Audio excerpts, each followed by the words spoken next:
Good evening, everybody. My name is Shane Fox, and I would like to thank you all for watching my presentation on the fatherless family. I wanted to start my presentation off with a Bible verse. The purpose of this is to more or less give you all an idea of what we're going to be talking about and ease you all into the subject. The verse is going to be Proverbs 1:8. Hear, my son, your father's instruction, and forsake not your mother's teaching. First thing I'd like to point out about this verse is that it includes both the mother and the father in the instruction of their child.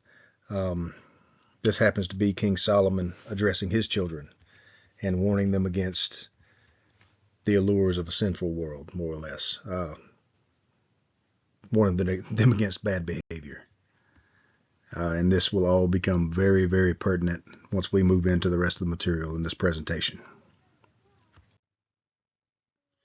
What is a fatherless family, and why is it a social problem? Simply put, a fatherless family is a family in which the father does not reside in the family home. That's very, very straightforward. It's a single-parent household where the mother is at home with their child or children. It's an extremely common issue in America. Divorce trends and premarital birth trends have caused the issue of fatherless homes to become very commonplace, which that also will become far more clear as we move on into the presentation. Gender role biases that come as a result of social conditioning have influenced legal policy favoring the mother in child custody decisions, as well as the issuance of government aid. Break that down a little bit. It's just like it sounds. Gender role biases. Most states in the United States right now have been accused or have an active policy of what they call maternal preference. Maternal preference more or less means that in any decision regarding, child custody is going to side with the mother, and many times this is not in the best interest of the child. But that's very subjective. Fatherless homes tend to fall within lower income ranges in America, and I've got there that this is in part due to the absence of the father in the household. Once again, very, very straightforward. A single income household in the economy that we're living in today would put anyone in a lower income range. And with the absence of a father in the house, it makes perfect sense that a fatherless home would fall in lower income brackets. We also broke down the issue of fatherless homes with the theory of social interactionism. And for what I've got there is the individual consequences and actions associated with fatherless families are likely what perpetuates the issue.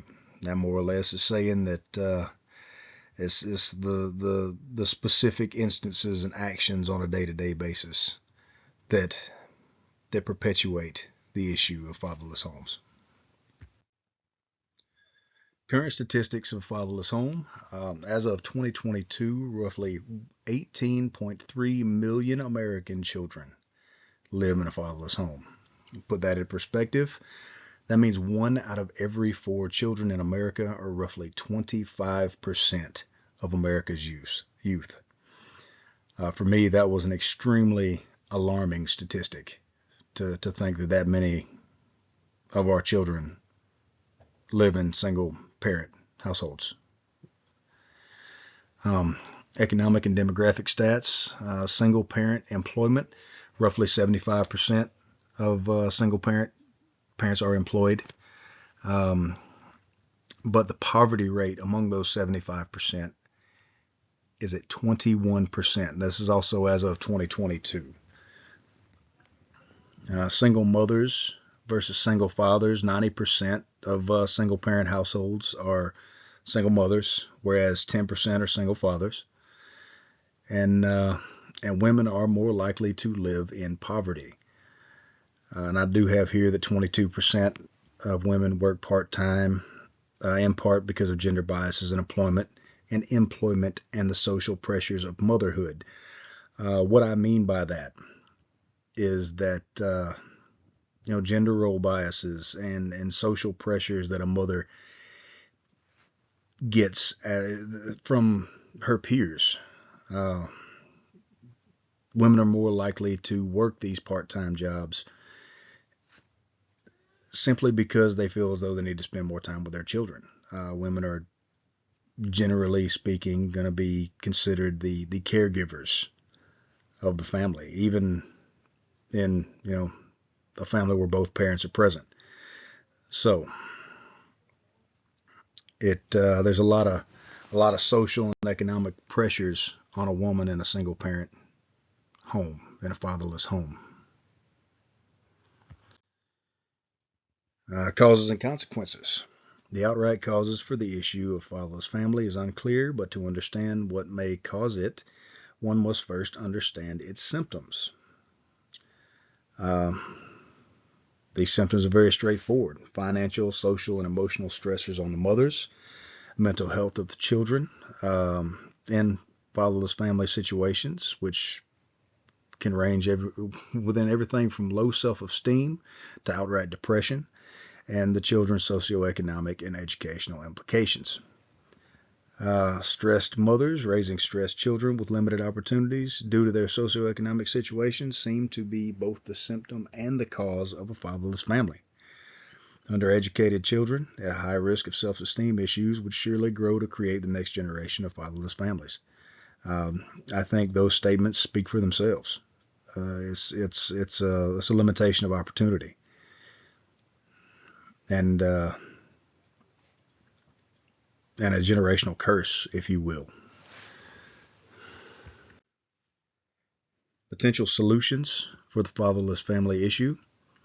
The only real way to improve the issue of the fatherless family is to systematically treat its symptoms.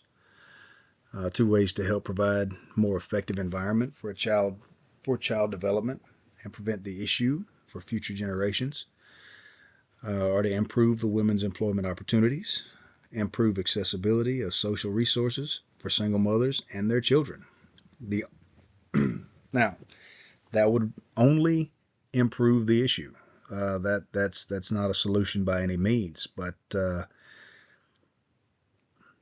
with the data that I had available and the study that I was able to do on this topic, it really seems like it would help to lessen the probability that the next generation will grow up and form a fatherless home themselves. However, the only real way to solve the issue would be to change the cultural image of a family in America and reinstate the old world family values. And what I mean by that is we just have to find a way to bring the family dynamic back, the mother and the father team back as the social norm in this country. The Christian perspective of the fatherless family. The Christian faith is deeply ingrained with family values, and the Christian family should be the example for the world to aspire to. However, life in this world is as it is, so there will always be instances of fatherless families in the Christian home as well. In cases like this, the Christian value of community should be the focus. Even if our neighbors do not share our faith, it is our responsibility to lend a helping hand. Perhaps this kind of help could act to ebb the rising tide of fatherless families in our country. That, I don't believe, requires too awful much breaking down. As Christians, we have a set of values that we already live by, and family is at the heart of those values. Even if we see someone else struggling outside of our family, I do believe it is our responsibility as Christians to lend that helping hand. It's still going to be hard by any means, but I truly believe that with the right opportunity, the help that a Christian family would give to another would surely help that situation. And the question for the class: how many of your lives have been touched by the issue of the fatherless family? It's so commonplace. I have no doubt in my mind that there are probably more than a few in this class that have been touched by that in some way or another. And I'm interested to hear what your responses are. Thank you for watching my presentation.